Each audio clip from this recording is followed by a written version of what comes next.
Since 2017, the Italian Wine Podcast has exploded and expects to hit 6 million listens by the end of July 2023. We're celebrating this success by recognizing those who have shared the journey with us and giving them the opportunity to contribute to the ongoing success of the shows. By buying a paper copy of the Italian Wine Unplugged 2.0 or making a donation to help the ongoing running costs, members of the international Italian wine community will be given the chance to nominate future guests and even enter a prize draw to have lunch with Stevie Kim and Professor Attilio Scienza. To find out more, visit us at italianwinepodcast.com. Chin chin!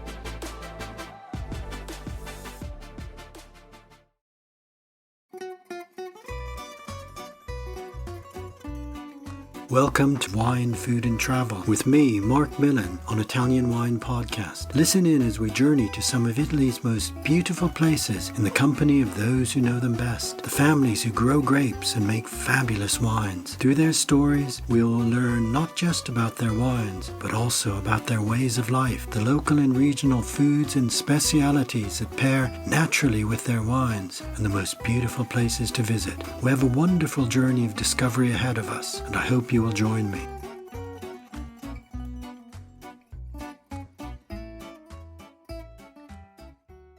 Welcome to Wine, Food and Travel with me, Marc Millon, on Italian Wine Podcast. Today I'm delighted to continue our special sub-series that highlights the winners of the prestigious 5-star Wines and Wines Without Walls competition that took place earlier this year. Over the course of 2 days, and they were very, very long days, more than 2,200 wines were tasted by an international jury of wine professionals, Italian winemakers, sommeliers, journalists, and Italian wine ambassadors. Those wines that scored more than 90 points were awarded certificates and will be included in the 5-star Wines and Wines Without Walls 2023 book that is coming out very soon, while the very best wines in each category were singled out for special awards. Now, the Wines Without Walls section of the 5-star competition gives recognition to the increasing range of wines produced by organic, biodynamic, sustainable, and low intervention, which have become so much more important in recent years, not least as winemakers face the challenges of climate change. This morning, I'm delighted to welcome Marilena Leta of Tenuta Gorghi Tondi in Western Sicily, the winery that this year won the Wine Without Walls Award for Best Organic Frizzante, or semi-sparkling wine, for its Babbìo Terre Siciliane EGP Bianco Frizzante Vino Biologico. Many congratulations, Marilena, to you and to all at Gorghi Tondi. Thank you so much for being my guest, and how are you today? Thank you all for inviting us. Hello, Mark. Hello, everybody. Well, it was quite a surprise to receive the reward from 5 stars, because we didn't think about it, because we were preparing for Vinitaly and we discovered just arriving that we have won the first place for our semi-sparkling wine Babbìo, that it's quite, huge success since it was launched in 2017, something we didn't expect. Absolutely not. Well, it's a great achievement, and it's nice to know that as you were preparing for Vinitaly, that this came as a surprise. I was one of the judges at 5-star and Wine Without Walls, and it's such a rigorous tasting. There's so many professional judges tasting all the wines, and these special award winners get tasted again. So it really does recognize excellence in each category. Now, Gorghi Tondi is in Western Sicily, so I'd like you to take our listeners there to really describe the landscape, the seascape, and this special area where the vines are, where the winery is in Western Sicily. First of all, it's a beautiful location because it is in the middle of nature. On one side, we have the Mediterranean Sea, and on the other side, and partially inside, we have a nature reserve protected by the WWF since 1998. So we are basically in the middle. And we have in total 115 hectares of vineyards, mostly planted with white grapes because Western Sicily is the land for white wine. Grillo, Zibibbo, Cataratto are all the main grape varietals that you can find in this area. Beaten by fierce sun, has these days sea breeze and growing on what was before, we can say millions years ago, seafloor. So a lot of fossils and cracked shells as soon as you try to dig a little bit on the soil.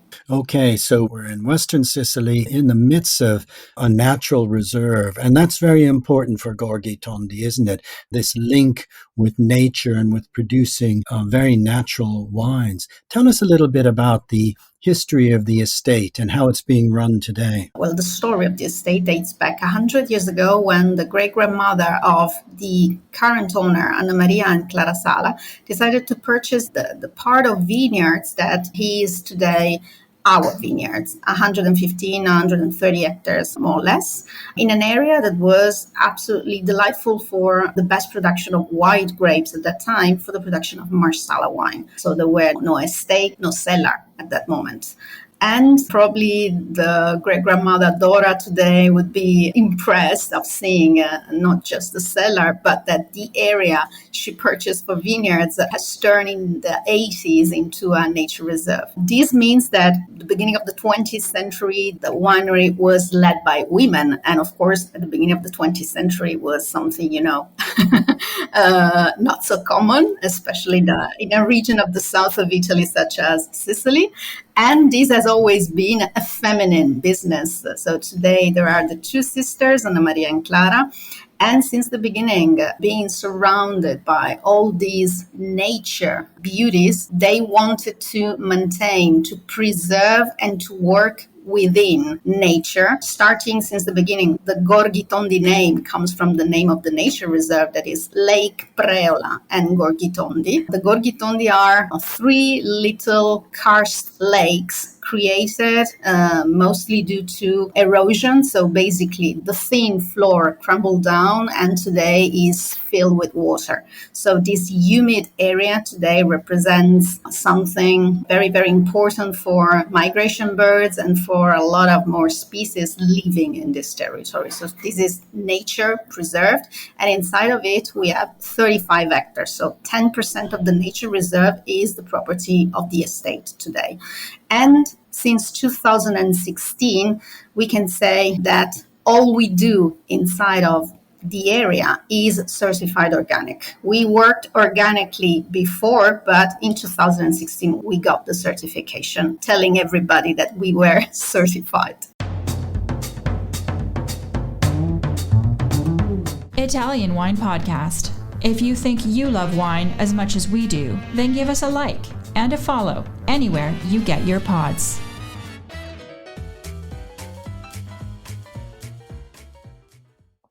Okay, so that was very, very important then because of this desire to live in this nature reserve, to make wines, respecting the environment. And that is the motivation then for becoming organic? That was one of the main reasons, but also it is a direct consequence of the environment we have all around, not just the nature reserve, but most of all the proximity to the seaside. We are in a very lucky place because having the wind blowing all the time from different directions, the sea breeze that brings salt on the vineyards, this helps a lot in fighting against pests, against fungus, against all kind of things that can affect in a bad way a vineyard. So going organic in such an area is absolutely easier compared to, for example, northern regions of Italy that have to fight against, things like hail or other weather problems. Yes, absolutely. Now, it's interesting, too, that originally you said that 100 years ago, this was in the heart, and still is, of course, in the heart of the Marsala vineyard area. I guess the family would have then been selling the grapes or selling wine to the big Babbìo in Marsala to transform. They were basically part of one of the biggest family, Pellegrino family. Oh, So okay. they basically pick the grapes and bring them to Marsala for the vinification at the Pellegrino winery. So both Annamaria and Clara, and mostly their mother, comes from one of the branches of the Pellegrino family. But in 2000, they decided that they wanted to start a completely different project, going away from, traditional wines and Marsala wine itself, and bottling the beauty around them. So just wine, not fortified wine. Okay, so a real challenge then to transform these grapes that traditionally had been grown to have high levels of sugar to make the strong base wines for the transformation into Marsala, to make elegant and fresh, especially the white wines from grapes like, as you say, Grillo, Zebibo, Catarratto. And so that was an interesting decision to make. Was it really challenging in this heat, and even now more so with climate change happening over those 20 years? I know, Marilena, right this minute, you're really suffering from extreme heat. How are the vines able to cope? Well, in the last decades, actually, we have been trying not to suffer so much because luckily we have grape varietals, such the ones you mentioned before, that are resistant to this kind of condition and have kind of a life from bud break to harvest that is very short. So avoiding the peak of heat that you can have, such the one we are having in this very moment. But the last year and this year, well, it's becoming very, very complicated because even very resistant grapes such as Grillo or Catarratto, for instance, that have a very thick skin and can resist the heat and the sea salt coming from the sea, now a special situation, are having a little problem. And already we have a part of the production that is not in very good conditions so far. So we are struggling a little bit, and we are very close to the harvest moment because we normally start the end of July, beginning of August. Oh my goodness, that's extremely early. I didn't realize it was that early. Yeah, especially for the sparkling wine. We make a sparkling wine out of Grillo. And for the sparkling, of course, the earliest is the best. So the younger vines of Grillo are normally harvested at the beginning of August. And if it is too hot to handle, well, we need to go a little bit earlier. So the end of July. So I think the end of next week, we are going to start. Yeah. Oh my goodness. Wow. Okay.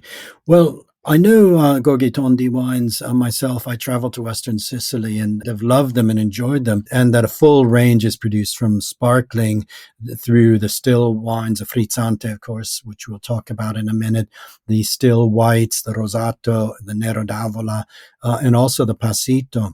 But let's turn now to Babbìo, to this wine that won the best organic semi-sparkling award. Tell us about how this wine is made, what it's like. I haven't tasted it myself. Okay, so Babbìo. Let's start with the name. Babbìo is a Sicilian word meaning have fun, make a joke or something like that. It's a very typical Sicilian word that can apply into a lot of situation, but funny situation all the time.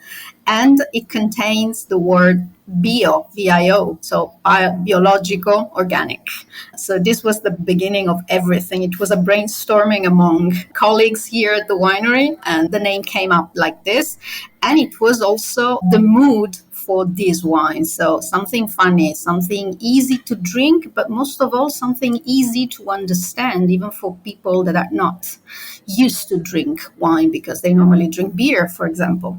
So it's a semi-sparkling, as you said, that is made with the tank method. So it could be a spumante, but the only thing that is lacking is a little bit more of pressure. So being lower in pressure, it is normally called frizzante, and it is a blend of three main grapes, Grillo, Zebibo, and Damaschino. That is something quite rare to find in this area, even if it was one of the four main grape varietals for Marsala white wines. Okay, so it's a fun wine, a wine to drink when it's 48 degrees outside, when it's in the heat, a wine to enjoy, perhaps a wine for a younger generation of wine drinkers too. At the beginning, this was the idea, in 2017, the idea was the millennials, no?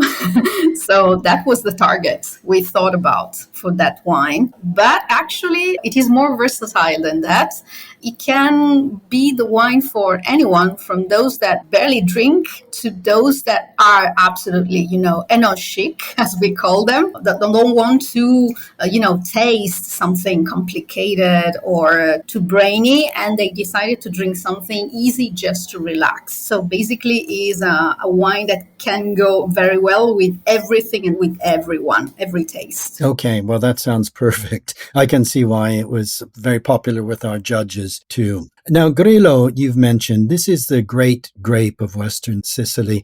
Tell us about Grillo and about maybe one or two of the still wines you produce, which I've enjoyed myself on my travels. Grillo for us is, it's our soul, because we have 40% of the vineyards planted with Grillo, and we basically make Grillo in any way possible. So we can make sparkling Grillo, we can make easy drinking white Grillo, we can make a structured, full-bodied Grillo, and we can make oxidative style, pre-British Marsala, or botrytis wine, noble rot wine. This is what we make with the same grape variety. Of course, changing age of the vines, exposition, kind of soil, and of course, vinification techniques. But this is what you can do with Grillo. It's super versatile as a grape variety. Well, that's really important. And, I think it's a great variety that maybe people outside of Sicily or outside of Italy are less familiar with. But I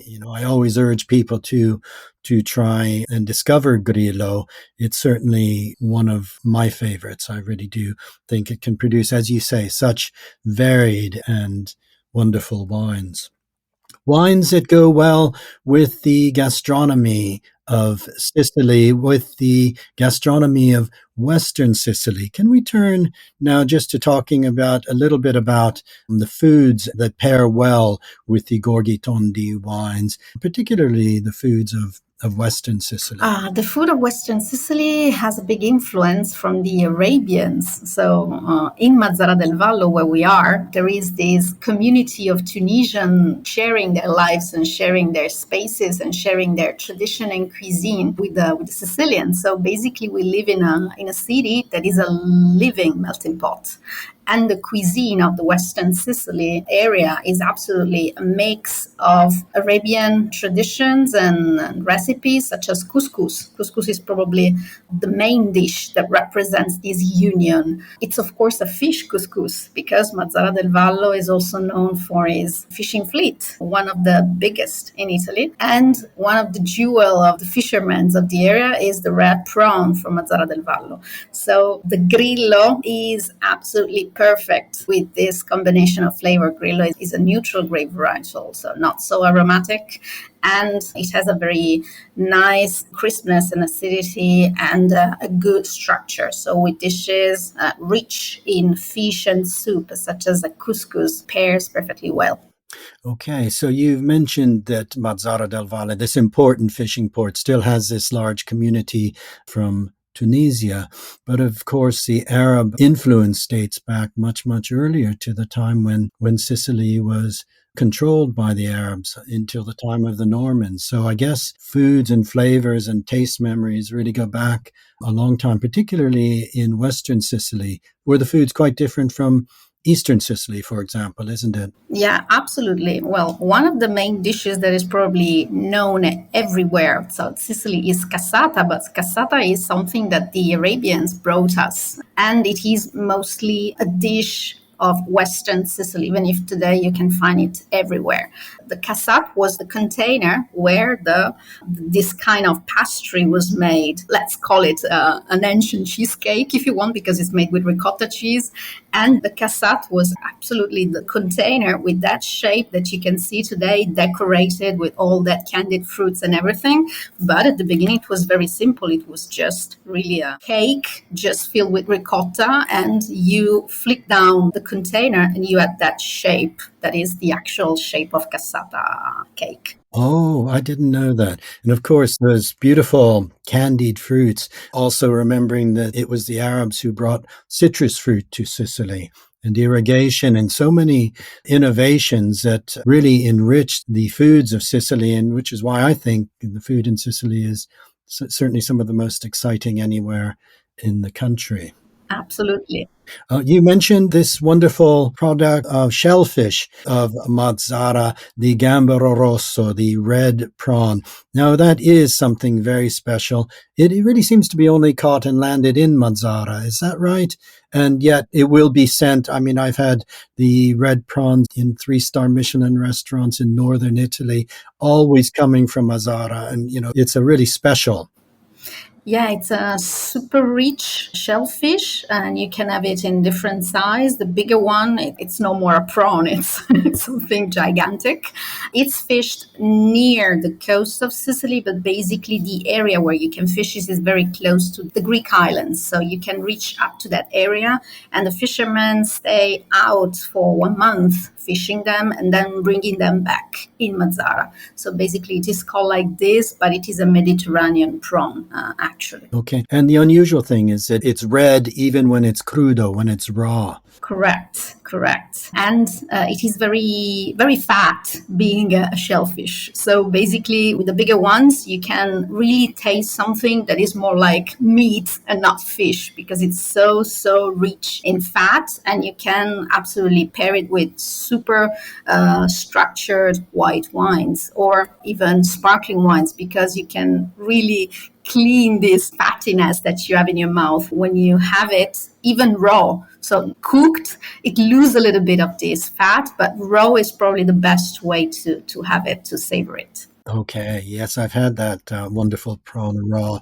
And you're right. It really needs a biggish wine to pair with it. It can really stand up to it. Now, I'd also like to mention one thing that's no visitor to Mazara del Valle should miss seeing: the magnificent bronze statue, the dancing satyr, the satyr. Can you tell us about this? Well, this is absolutely linked with the fishermen of Mazara del Vallo, because it is one of the oldest statues of Greek origins that was found in a very strange occasion at the beginning of the 90s. And today is inside of a museum that is the Museo del Satiro, the Satyr Museum. And it's a statue that, well, we can say tells the story of wine land, such as Sicily is, because during the Greek times, we know that the Greek brought the viticulture techniques in Sicily. Sicily already produced some wine, but we didn't have the techniques. The Greek brought them to us. And the satyr is one of the attractivities that you can see in Mazara del Vallo. Also a lot of archaeology all around the area. You have a lot of beautiful archaeological parks such as Cave di Cusa or Selinunte. That is probably the most known area, but Cave di Cusa was the area where the columns of the big temples were carved and then brought to Selinunte to build the big temples. The seaside, the beaches, there are a lot of beautiful things to see in that area. It's definitely an area off the beaten paths compared to the other most known areas of Sicily, especially for tourists. Yes, I agree. And I would really recommend our listeners do travel to Western Sicily and explore this beautiful area. Now, Marilena, if they do travel in Western Sicily, can they visit the Gorghi Tondi winery? Absolutely, yes. We are open all year round. And of course, as we are surrounded by nature, most of our visits and tasting at the winery include a part of the nature around us. You can have a picnic, or you can have just a stroll in the close WWF area, eventually with a specific guide, because we have this collaboration with the WWF. And we normally organize a specific event in summer. For example, in this moment, every Thursday, we are organizing an aperitivo just in front of the doors of the cellar. On the lawns, we just wait for the sun to set because we are lucky enough to have the sunset just in front of our door. So it is a beautiful place to enjoy, to stay relaxed, and to just have a glass of wine with a good company. Well, that sounds a wonderful way to experience the area, to experience the wines, to experience all that Gorghi Tondi are doing. And it's something I look forward to joining you at one day. I love the idea of standing in front of the doors, looking out to the sea and enjoying a glass of wine. When you're really tasting wine, where it's made, where the soul of that wine is. So that sounds very special. Well, we wait for you, Mark. Waiting Thank you. for you. I will definitely be coming to see you. Thank you so much for being my guest this morning. You've taken us into the heat of Western Sicily. I know it's been very hot, but you've still explained how you're coping with the heat, of the wines you're making, the foods we can enjoy, and the beautiful places to see. So thanks for sharing this story. I hope the summer goes well. I hope the harvest next week goes well, and I look forward to seeing you. Thank you so much. Thank you very much for you all, for having me, for having us. And, well, as soon as you can, come and see us. Well, probably in a lower temperature situation, but thanks. Thanks for everything. Okay. Thank you. Okay. Ciao for now. Bye-bye. Bye. We hope you enjoyed today's episode of Wine, Food and Travel with me, Marc Millon, on Italian Wine Podcast. Please remember to like, share, and subscribe right here or wherever you get your pods. Likewise, you can visit us at ItalianWinePodcast.com. Until next time, chin chin.